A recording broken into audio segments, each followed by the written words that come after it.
배달의 민족과 쿠팡이츠 등의 배달앱 이용자들의 이탈이 심상치 않습니다. 1, 2월에 이어 3월에도 20만 명가량이 배달앱 이용을 끄는 것으로 나타났습니다. 업계에서는 결국 벌어질 일이 벌어졌다는 반응입니다. 말도 안 되는 배달비 인상은 결국 사용자의 이탈로 이어졌는데 2,000원 부근이었던 배달비가 최근 5,000원에서 6,000원, 심할 경우 만원 가까이 올랐기 때문입니다. 배달의 민족, 쿠팡이츠, 요기요 등 배달앱들은 사용자 마음 돌리기에 비상이 걸린 상황입니다. 배달앱 지난 1월 사용자 수 3,020만 명보다 무려 100만 명 이상이 감소했고 11개월째 하락세를 이어나가고 있습니다. 코로나 엔데믹 전환 이후 날씨마저 좋은 탓에 배달 대신 외식 수요가 늘어났고 여기에 배달비까지 크게 오르면서 배달 수요가 당연히 줄 수밖에 없는 상황입니다. 배달앱들은 사용자 마음을 돌리기 위한 방안을 내놓고 있습니다. 배달의 민족은 배달비 부담 완화를 위해 최근 알뜰 배달을 도입했습니다. 당권 배달인 배민원처럼 배민 라이더가 동선에 따라 최저 묶음 배달을 시행해 업주와 소비자 배달료를 낮춤과 동시에 전업 라이더 배달 건수를 늘리겠다는 것입니다. 배달앱 관계자는 잃어버린 사용자들의 마음을 되돌리기 위해 배달비를 줄일 수 있는 다양한 방안을 고심하고 있다고 말했습니다.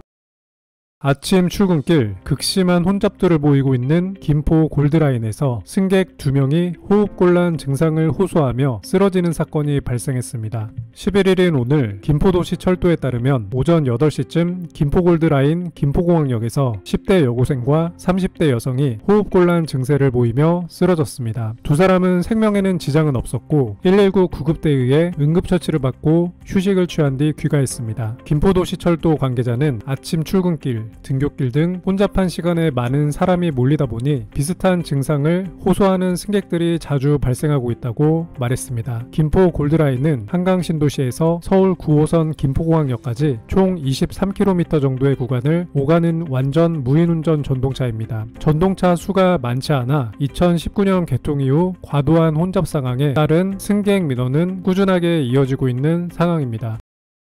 음주 경찰관을 폭행한 혐의로 기소된 검사 임용 예정자가 1심에서 벌금형의 선고를 유예받았습니다. 11일 서울중앙지법 형사 3단독 이종민 판사는 공무집행 방해 혐의로 기소된 30대 여성 황모 씨에게 벌금 300만원의 선고를 유예했습니다. 선고 유예란 피고인의 혐의가 유죄로 인정되지만 그 정도가 가볍다고 판단되는 범죄에 대해 2년간 형의 선고를 유예하는 것을 의미합니다. 쉽게 말해 집행유예보단 가볍고 기소유예보단 무거운 중간 정도의 형입니다. 황 씨는 지난 1월 술에 취해 타인과 실랑이를 벌이던 중 신고를 받고 출동한 여성 경찰관 A 씨에게 너는 어느 라인이냐, 내가 누군지 아느냐라는 망언을 하며 손바닥으로 A 씨의 머리를 때리는 등 폭행한 혐의를 받았습니다. 황 씨는 지난해 11월 신규 검사 임용자 명단에 이름을 올린 예비검사인 것으로 확인되었습니다. 이 사건에 대해 판사는 황 씨의 혐의를 유죄로 인정하면서도 자백하고 반성하는 점, 피해자가 선처를 구하는 점, 성장 과정, 범행 전후 정황 등을 참작했다며 양형 이유를 설명했습니다. 법무부는 사건 발생 직후 황 씨의 혐의를 파악한 뒤 그를 법무연수원 교육 절차에서 배제하고 인사위원회를 소집하는 등 필요한 절차를 진행 중이며 황 씨 혐의에 대해 검찰 공무원이 되지 못할 심각한 문제 사유라며 절차에 따라 임용되지 않을 것이라고 밝혔습니다.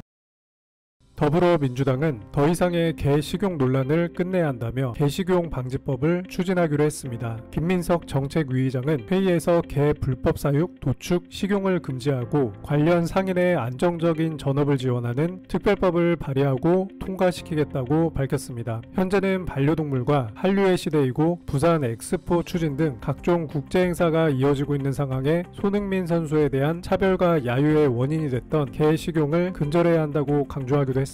그러면서 개 식용 방지법이 손흥민 차별 예방법이라고도 볼 수 있다며 정부 여당, 대통령실도 적극 협조할 것이라고 믿는다고 덧붙였습니다.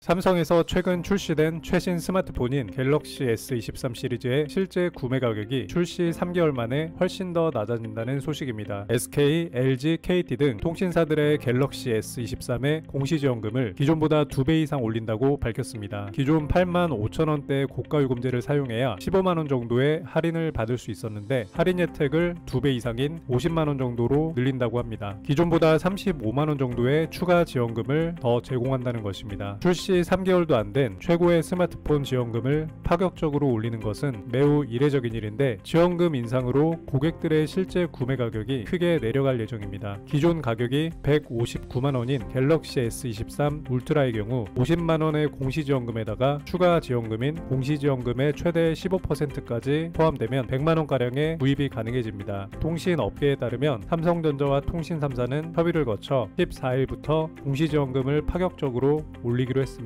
통신업계 관계자는 이번 공시지원금 인상은 매우 이례적이고 파격적인 것이라며, 지금 가장 좋은 최신 스마트폰에 이렇게 많은 공시지원금을 지급한 적이 없다. 국민들의 통신비 부담을 조금이라도 낮춰주기 위해 삼성과 통신사들이 협의에 내린 결단으로 이해해달라고 말했습니다.